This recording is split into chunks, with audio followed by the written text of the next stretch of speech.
Exchange company LLC, Gulf overseas exchange company LLC, প্রবাসীদের remittance পাঠানোর এক বিশ্বস্ত নাম।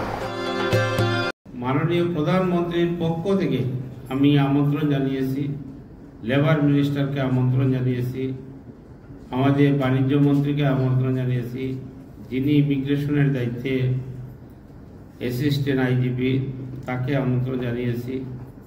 আমরা চাই এই দেশের সাথে, প্রত্যেক দেশের সাথে বন্ধুত্ব।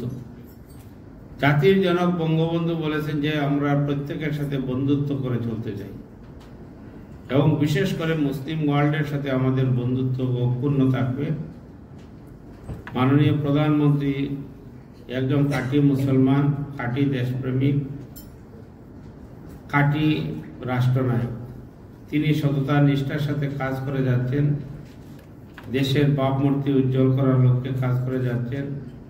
তিনি 5 ওয়াক্ত নমাজ পড়ে, তাহাজ্জুদের নমাজ পড়ে, কোরআন তিলাওয়াত, ফজরের নমাজ পড়ে কোরআন তিলাওয়াত করে রাষ্ট্রীয় কাজ শুরু করেন, যে কারণে বাংলাদেশ আজকে এগিয়ে যাচ্ছে।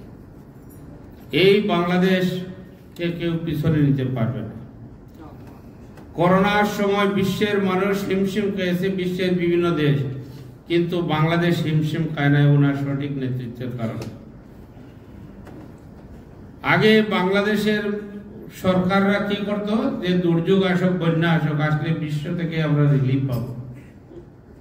এখন আর রিলিফের প্রয়োজন হয় না। মাছে ভাতে বাঙালি।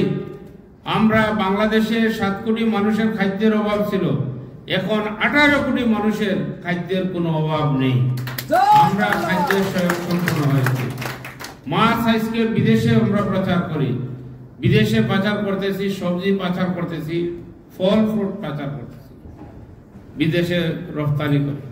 আমরা এখন বীরের জাতি, বাঙালি জাতি, বীরের জাতি। সেই বীরত্বের প্রমাণ আমরা দিয়েছি 52, 71, এখন 75-এর 15ই আগস্টের পরেও আমরা বীরত্বের জাতি হিসেবে প্রমাণিত করে বঙ্গবন্ধুর হত্যার বিচার হয়েছে, জাতীয় নেতাদের হত্যার বিচার হয়েছে, 21শে আগস্টের হত্যার বিচার হয়েছে। ইনশাল্লাহ কোনো খুনি রেহাই পাবে না, খুনিদেরকে রেহাই দেওয়া হবে না। খুন যারা করে, সন্ত্রাস যারা করে, ওদের বিচার হবেই হবে। তাই আমি আমার বক্তব্য দীর্ঘায়িত না করে সবার প্রতি কৃতজ্ঞতা প্রকাশ করতেছি। এই দেশের সরকার, এই দেশের রাষ্ট্রপ্রধান সুলতানের প্রতি কৃতজ্ঞতা, লেবার মিনিস্টারের প্রতি কৃতজ্ঞতা, বাণিজ্য মন্ত্রীর প্রতি কৃতজ্ঞতা, অ্যাসিস্ট্যান্ট আইজির প্রতি কৃতজ্ঞতা, আমাদের আন্ডার ফরেন মিনিস্টারের যে মিনিস্ট্রির আন্ডার সেক্রেটারির প্রতি কৃতজ্ঞতা জানাচ্ছি।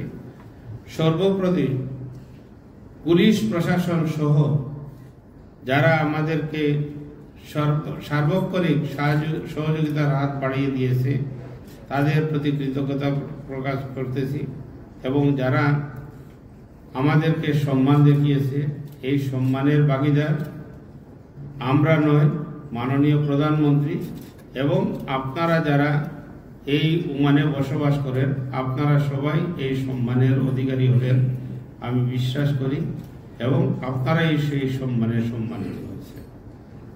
তাই আমি আমার বক্তব্য দীর্ঘায়িত না করে সবার কাছে বিদায় নিচ্ছি। জয় বাংলা, জয় বঙ্গবন্ধু, জয় বাংলাদেশ। এবং আজকের এই আয়োজনের জন্য আমাদের বাংলাদেশ দূতাবাস এবং দূতাবাসের রাষ্ট্রদূত নাজমুল ইসলাম সাহেব সহ সকল সর্বস্তরের কর্মকর্তাদেরকে আন্তরিক ধন্যবাদ এবং কৃতজ্ঞতা জানাচ্ছি।